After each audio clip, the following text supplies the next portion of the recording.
ರಕ್ತ ಕೊಡುಗೆ ಅಂತಂದರೆ ಯುದ್ಧದಲ್ಲಿ ಯಾವುದೇ ವೀರ ಸತ್ತೋದ್ರೆ ಅವನ ಕತ್ತಿನ ಅವ್ರ ಕುಟುಂಬದವ್ರನ್ನ ಕರ್ಕೊಂಡು ಬಂದು ಅವ್ರ ಮುಂದೆ ಆ ರಕ್ತನ ತೊಳೆದು ಬಿಟ್ಟು ಆ ಒಂದು ಊರನ್ನ ಅಥವಾ ಇಷ್ಟು ದುಡ್ಡನ್ನು ದಾನ ಕೊಡ್ತಾಯಿದ್ರು.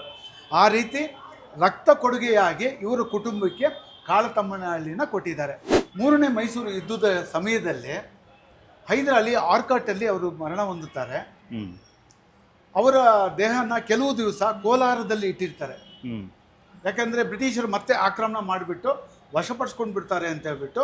ನೋಡಿ, ಇಲ್ಲಿ ಮಲಗಿರುವಂಥ ಬಹದ್ದೂರ್ ಖಾನ್ ಕಿಲೇದಾರ ಆಗಿದ್ರು. ಇಲ್ಲಿ ಕೋಟೆಗೆ ಏನು ಅದ್ಭುತ ಅಂತಂದರೆ ಟಿಪ್ಪು ಸುಲ್ತಾನ್ ಕಾಲದಲ್ಲೇ ರಾಕೆಟ್ಗಳು ಕಂಡಿಡಿದ್ರು. ಏಷ್ಯಾದಲ್ಲೇ ಫಸ್ಟು.